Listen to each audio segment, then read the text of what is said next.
Okay guys, so hari ni aku dekat event Little Havoc. Jom kita main-main quiz teka-teka. Kali ni siapa jawab betul aku bagi Honda Civic sebiji. Bukan yang inilah, Ini mahal, ini murah. Let's go guys, kita tanya. Let's go. Okay, soalan dia berbunyi macam ni. Ini Honda Civic Dolphin betul? Dolphin betul kan?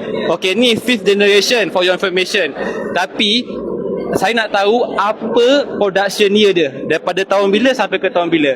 Production year 1995 Lagi? sampai ke 2001. Salah. 1996 Tu? to 1999. No, it's not. That one EK. Different manufacturing lah. Ya.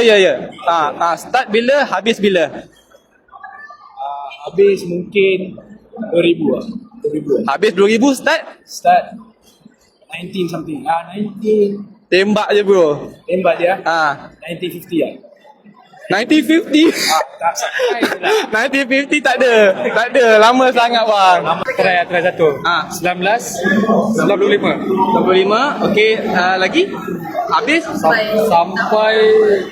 Sampai 2000-an ke? 2000 kan? Sampai 2000 kot. Salah. Tak bang. 92 97. Alah. 95? Ke? 99. Sikit lagi. 95 tu dah betul dah. Cuba je. 93 sampai 97. Hampir dekat. 92 sampai 99. Salah.